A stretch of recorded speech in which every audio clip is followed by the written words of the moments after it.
Alright, this is the demonstration for how to use line and ink along with pencil and marker.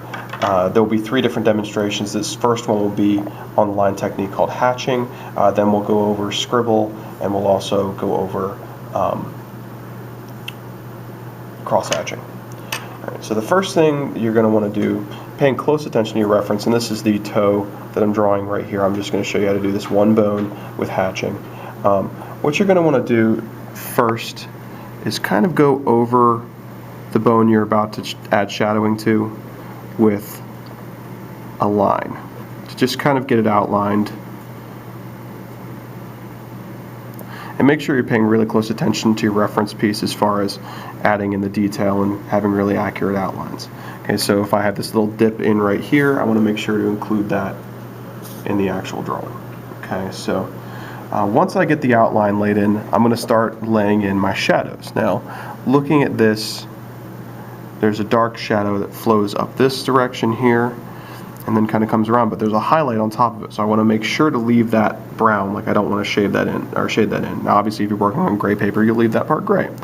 Alright, so first thing I'm going to do is I'm going to put in kind of a middle tone dark here, like not a super dark, but a middle dark.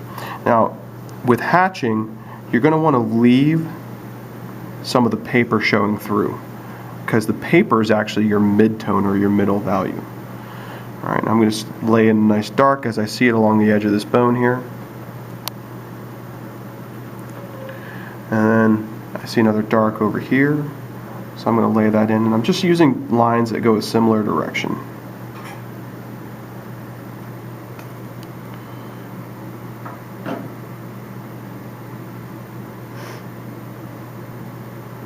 And then there's a dark that runs down the center of the bone. So once again, using lines that go in one direction, I'm going to lay in that dark. And then it's going to be nice and dark up here towards the top. If you see there's some darks here, I'm making sure to lay those in. There's some darks through here. All right. Then my next step, so I'm going to take my Sharpie, and I'm going to put a nice deep line in wherever I see dark values. Now, it's important that you don't just put a dark outline around everything, because that'll flatten it out and make it look cartoony. You can also pull a little bit of hatch marks in to the darker areas with the Sharpie. If I look at this darker spot, I can pull in some hatch marks there. And there's a few spots up here at the top that are very dark, so I'm going to kind of put those in with the Sharpie. But once again, notice I'm not putting a dark outline around everything. And then we're going to take our white colored pencil, and I'm going to lay in the highlights. And I'm going to look at the spots that are brightest, and those are the spots where I'm going to color the hardest. And generally speaking, you want to kind of keep with the technique that you started with. So if I'm going with hatching on my areas that are wider with highlights, I'm going to use hatching as well. And then I'm going to put in my light through here. I'm just looking at the reference, seeing where the light's hitting. And once again, I'm coloring harder where it's brighter, as opposed to when you're working with shadows, you color harder where it's darker. This is the opposite. And I'm putting in all those highlights. So that's the end of hatching. Now for this area up here, I'm going to show you guys how to do scribbling. Now, scribbling is a pretty cool technique because it gives you nice flow of shadow and darkness, and it looks fairly smooth. So once again, I'm going to make sure I got kind of an outline of the bone shape here. Now looking at this bone here, there's not a lot of really deep, rich values here, except for right in this part here and down in here. So what I'm going to do is I'm just going to start out by going kind of back and forth in figure eights. Now I'm not making a bunch of little circles, because that ends up looking weird, so make sure you make like little figure eight motions. And I've got a highlight along the top here, so I'm going to leave that, once again, the brown showing through. And I'm just going to kind of, wherever I see dark, I'm going to kind of shade it in with these little scribbles. Then as I get along here, I notice there's an edge that's darker right here, so I'm going to come in and I'm going to keep scribbling back and forth in those little figure eight motions and make it dark and kind of fade to a lighter here. And once again, just getting lighter and kind of using overlap to show those lighter values there. And now I'm going to come in here using smaller figure 8 motions. I'm going to fill this in nice and dark, and then I've got this other area here that's dark as well. Just like before, we're then going to move on to the Sharpie, and we're going to kind of use the Sharpie to define our really, really dark darks and some of our edges, not all of them.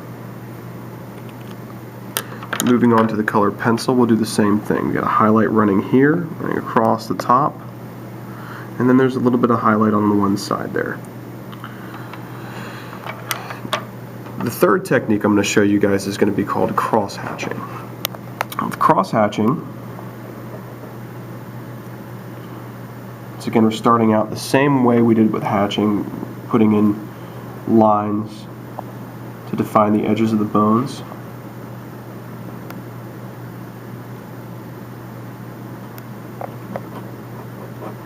Just like this. But the thing about cross-hatching that's different from hatching is you have not only hatch marks to define your darks, but you have cross-hatch marks, so you go the opposite direction. So you make a little kind of like screen, but it's very easy to build up darks. So you make sure you want to make sure not to go overboard. Okay, so if you notice down here, there's a little dark down in there. So I'm going to use a little bit of light cross-hatching. The great thing about a pen is that it's pressure sensitive, so the harder you press, the darker the mark's going to be. So you can actually get some really subtle effects if you go really, really light with the pressure. All right, so once again, I'm going to kind of bring up hatch marks to define the edge of this bone where it's dark. And there's a nice rich dark in here, so the first thing I'm going to do is apply the hatch marks to it. And then I'm going to come in and do cross-hatching.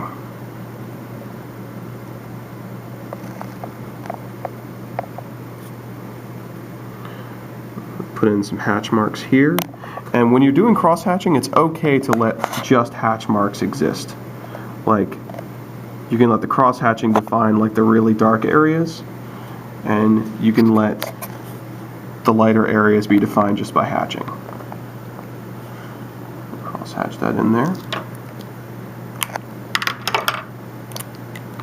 Using my Sharpie again to define my edges.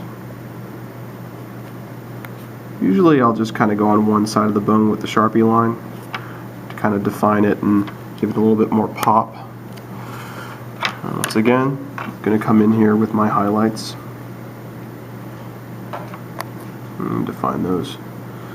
Now if you look at it, I'm not just putting highlights where there isn't cross-hatching. I'm actually looking at this